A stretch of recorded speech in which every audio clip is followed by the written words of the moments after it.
যেমনই হোক না কেন, ছোট বড় ভালো খারাপ, কিন্তু নিজের ঘরটা গোছাতে কিন্তু ভীষণ ভালো লাগে, তাই না বলো? নমস্কার বন্ধুরা, আমি দিয়া। আমার একটি নতুন ব্লগ ভিডিওতে তোমাদের সবাইকে জানাই অনেক অনেক স্বাগত। কেমন আছো সবাই? কমেন্টে জানাতে একদমই ভুলো না। সকাল সকাল রান্নাবাড়ি কিন্তু কমপ্লিট হয়ে গেছে। তারপর চলে এলাম ঘরে বিছানাটা গোছানোর জন্য। সকালবেলা সব থেকে জরুরি কাজ কিন্তু এটাই, সেটা হলো বিছানা গোছানো। আজকে জানো তো, বিছানার চাদরটা না ধুয়ে দেব। কদিন ধরেই বিছানার চাদরটা না ময়লা হয়ে গিয়েছিল, আর তার উপর এই বিছানার চাদরে যেন রঙটা জ্বলে গিয়েছে। মানে কি হয়েছিল বলো তো, আমি না যে কাপড় কাচার সাবানের বদলে যে বাসন ধুই না সাবানটা, সেটা দিয়ে আর কি ধুয়েছিলাম। সেই জন্য রঙটা পুরোপুরিভাবে জ্বলে গিয়েছে, আর দেখতে না ভীষণ খারাপ লাগে। তবে আমার কাছে তখন নতুন বিছানার চাদর নেই, আর একটা বিছানার চাদর ধুয়ে দিলে সাথে সাথে তো এখন শুকিয়ে যাচ্ছে না, দু একদিন সময় লাগে।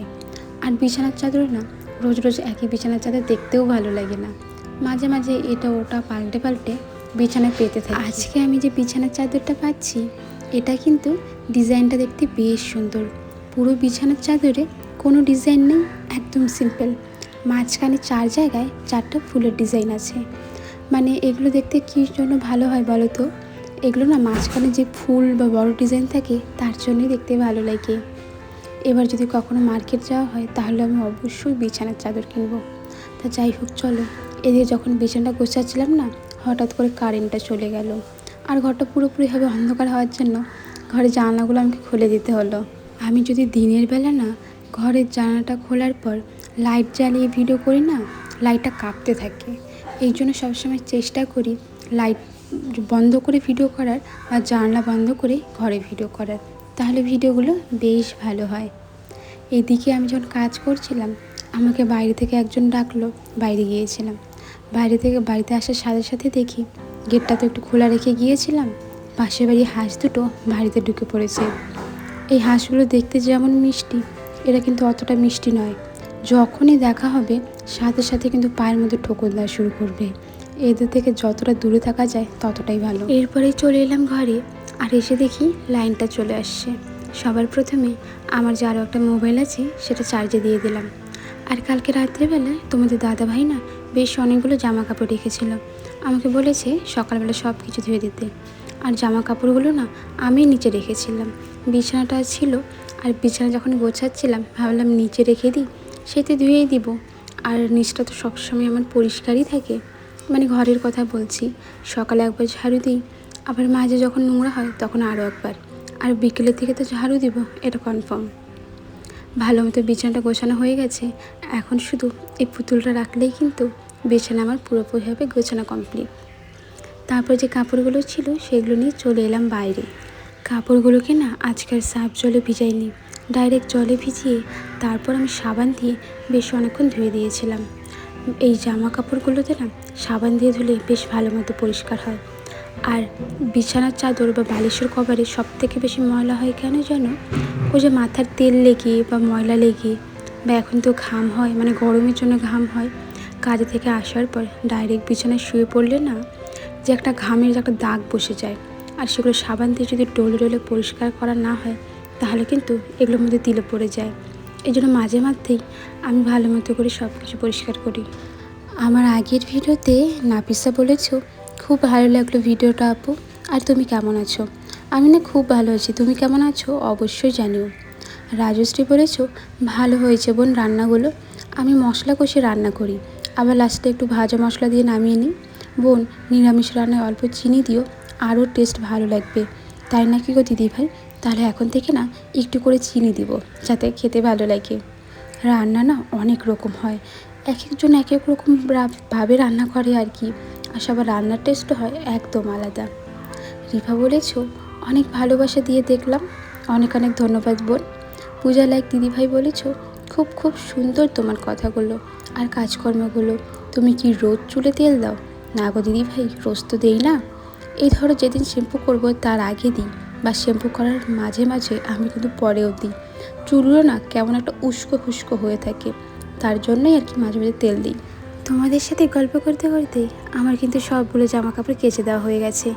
আর জানো, আজকে শুধু আমি একটা বিছানার চাদর ধুয়ে দিইনি, আমি কিন্তু ধুয়ে দিয়েছিলাম দুটো বিছানার চাদর। আগেও একটা বিছানার চাদর ছিল, ভাবলাম আজকে সাবান দিয়ে একটু ভালো মতো করে ধুয়ে দিই। আর বাইরের দিকে না আজকে তেমন একটা রৌদ্র ওঠেনি। কালকে রাত্রেবেলা যে হারে বৃষ্টি হয়েছিল, আমি তো ভেবেছিলাম সকালের দিকেও হয়তো বৃষ্টি হবে, তবে বৃষ্টি হয়নি, আকাশটা মেঘলা ছিল। তবে বিছানার চাদর তো পাতলা হয়, আর আমার বিছানার চাদরগুলো আসলেই পাতলা, তেমন একটা ভারী নয়। সেই জন্যই আর কি হালকা রোদ্রে আর যেই হাওয়া দিয়েছিল তাতেই জামা কাপড়গুলো বেশ শুকিয়ে গিয়েছিল। তবে তোমাদের দাদা ভাইয়ের শার্ট আর প্যান্টগুলো শুকায়নি। ছেলেদের জামা কাপড় বুঝতেই পারছো একটু মোটা হয়, সেই জন্যই আর কি।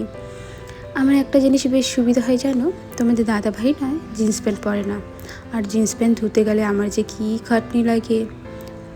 ওই মাঝে মাঝে দু একটা পরে কোথাও ঘুরতে ঘুরতে গেলে তখন ধুয়ে দিতে হয়, নাহলে এমনির সময় কিন্তু আমি এমনি যে বানানো প্যান্টগুলো হয় না সেগুলো পরে, আর সেগুলো ধুয়ে দিতে তেমন একটা খাটনি হয় না। যদি সার্ফ জলে ভিজিয়ে রাখি না তবুও ভালো মতো করে পরিষ্কার হয়ে যায়, আর সাবান দিলে তো খাটনি করতেই হয় না। তা যাই হোক, চলো, কালকে রাত্রেবেলা না চাল নিয়ে আসছিলো। আমাদের তো মাসের চাল একবারে আনা হয়, আর চালগুলো আমাদের পুরো মাস জুড়ে খেতে হবে। চালগুলো বালতির মধ্যে রাখার পর হাঁড়ির মধ্যেও রেখেছি কিছুটা, সেখানে আমি না নিম পাতা দিয়ে রাখলাম। চালগুলো না মাসের শেষে না পোকা পোকা ধরে যায়, আর এতদিন ধরে চাল খেলে জানোই তো, চালগুলো তো আমরা পাকার মধ্যে রাখি, পাকা ঠান্ডায় থাকতে থাকতেই আর কি পোকা ধরে। তো চলো, যেখানে চালটা রাখবো তার আগে ভাবলাম জায়গাটা ভালো মতো করে পরিষ্কার করি। দেখতেই কিন্তু পারো প্রত্যেক দিন ঘর পরিষ্কার করি সব জায়গা, তবু কি হয়, পরের দিন ইঁদুরে এত জ্বালাতন করে, যে জিনিসগুলো রাখি না তার পেছন দিয়ে যে কোনো মাংসের টুকরো, নয়তো কোনো প্লাস্টিক, এমনকি পাশের বাড়ি থেকে বাটি চামচ এনে রেখে দেয়। মানে কী যে জ্বালাতন কি বলবো। তা যাই হোক, এদিকে অনেকগুলো ময়লা ছিল, সেগুলো পরিষ্কার করে নিলাম। তারপর এখন চালগুলো রাখবো। আমাদের জানো, চালগুলো রাখার জন্য না বড় একটা ড্রাম কিনতে হবে। এরকম অর্ধেক অর্ধেক রাখতে গেলে দেখতেও যেমন ভালো লাগে না, আবার না চালগুলো রাখতেও অনেক অসুবিধা হয়। আগে না ড্রাম ছিল, সেই ড্রামটার মধ্যে আমি এখন বালাপোষ রাখি, কারণ বালাপোষটা রাখার মতনও তেমন একটা জায়গা নেই। আমার আর না একটা ট্রাঙ্ক কেনার ভীষণ ইচ্ছা, কিন্তু অনেকেই বলে এখনকার সময়ের নাকি ট্রাঙ্ক কিনলে এত মানে পুরনো পুরনো মনে হয়, আগেকার যুগের ব্যাপার, সেই জন্য আর ইচ্ছেই করে না কিনতে। তা যাই হোক, এখন তো আর রাখার মতন কোনো কিছু নেই, শুধু একটা বালাপোষ আছে, সেটা বিছানায় রেখে দেবো, তেমন একটা অসুবিধা হবে না। ততক্ষণে চলো আমি ঘরটাও ঝাড়ু দিয়ে নিই। আমার ঘরে কিন্তু প্রত্যেক দিন এই কাজগুলো থাকবেই। তবে তো আজকে ভালো ডাস্টিংয়ের কাজগুলো করছি না, যদি ডাস্টিংয়ের কাজ করতাম তাহলে কিন্তু অনেকটা সময় দরকার ছিল। যে কোনো কাজ করতে গেলে কিন্তু দেখে মনে হয় কত তাড়াতাড়ি কাজগুলো হয়ে যায়, তাই না বলো? তবে এই কাজগুলো করতে কিন্তু অনেকটা সময়ের প্রয়োজন। এদিকে ভেবেছিলাম ঘরটা ঝাড়ু দেওয়ার পরেই আমি কিন্তু ঘরটা মুছে নিব, তবে এই সময়ের মধ্যে যে আমার এতটাও খিদা পেয়ে গিয়েছিল, কোনোভাবে সহ্যই হচ্ছিল না। তাই ভাবলাম আগে না হয় খাওয়া দাওয়াটাই কমপ্লিট করি, কারণ আমার মা সবসময় বলে আগে খাওয়া দাওয়া কমপ্লিট করবি, তারপর সংসারের কাজ। সংসারের কাজ তো সারাটা দিন পড়ে থাকবে, তবে খাওয়া দাওয়া না করলে শরীর তো খারাপ করবে, তাই না? এই জন্য আমি না আগে খেতেই বসে পড়লাম, আর খাওয়ার আগে জলের বোতলেতে জল ভরতে হবে। পুরো সপ্তাহের জল তো একদিনেই আনা হয়, এই জন্য বড়ো জার কিনে থাকে, সেটাকে মগে করে আমি জলের বোতলে ভরে নিলাম। আগে তো গ্লাসে করে জল খেতাম, তবে এখন কী যে একটা বাজে অভ্যাস হয়েছে, জলের বোতল ছাড়া যেন জল খেতে ভালোই লাগে না, মনটাই ভরে না। জলের বোতলে জল খেলে যেন জল পিপাসাটা একটু মিটে। তো চলো, এদিকে না ভাতটাও বেড়ে নিচ্ছি। আজকে সকালবেলা যেন চিচিঙ্গা, আলু, পটল সব কিছু মিশিয়ে ভাজা করেছিলাম, তার সাথে করেছিলাম আলু আর কচুরমুখী দিয়ে পাতলা করে একটা ঝোল।